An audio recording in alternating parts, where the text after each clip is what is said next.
এবং জাতীয়তাবাদী সমমনা দল 12 দল পক্ষ থেকে সবাই ডিসেম্বরের মধ্যে নির্বাচন অনুষ্ঠানের জন্য দাবি জানিয়েছিলেন, সেটা আমরা জানি।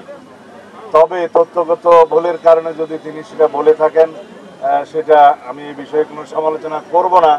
তবে সমগ্র জাতি একটি সুষ্ঠু, সুন্দর, নিরপেক্ষ নির্বাচনের জন্য অপেক্ষমান, এটা ওনার বোঝা উচিত এবং খুব শীঘ্রই একটি সুনির্দিষ্ট রোডম্যাপ প্রদান করবেন নির্বাচনের মধ্যে, আগামী ডিসেম্বরের মধ্যে জাতীয় সংসদ নির্বাচন অনুষ্ঠানের লক্ষ্যে।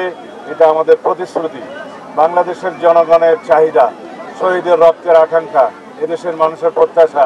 এদেশে অবশ্যই খুনি ফ্যাসিস্ট শেখ হাসিনা, তার দল, তার দোসরদের অবশ্যই সমস্ত অপরাধের জন্য কাঠগড়ায় দাঁড়াতে হবে। আমরা এই বিষয়ে মনে করি ওনার যথেষ্ট তথ্য নেই। ওনার কাছে যে লিখিতভাবে যে সমস্ত গণতান্ত্রিক দলগুলো কাগজ জমা দিয়েছে, আলাপ করে সমিতির আমন্ত্রণে জাপান গিয়েছেন এবং ওখানে বক্তব্য দিয়েছেন, বাংলাদেশের নির্বাচন নিয়ে কথা বলেছেন।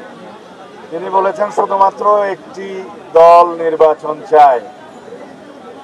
তো তাই পরিষ্কার যে সমস্ত সংস্কার এবং বিচারের কথা বলা হচ্ছে, এগুলো চলমান প্রক্রিয়া। সংস্কার কোনোদিনই শেষ হয় না, সংস্কার অবিরাম চলতেই থাকে সমাজের চাহিদা এবং সমাজের মানুষের দেশের প্রয়োজনে।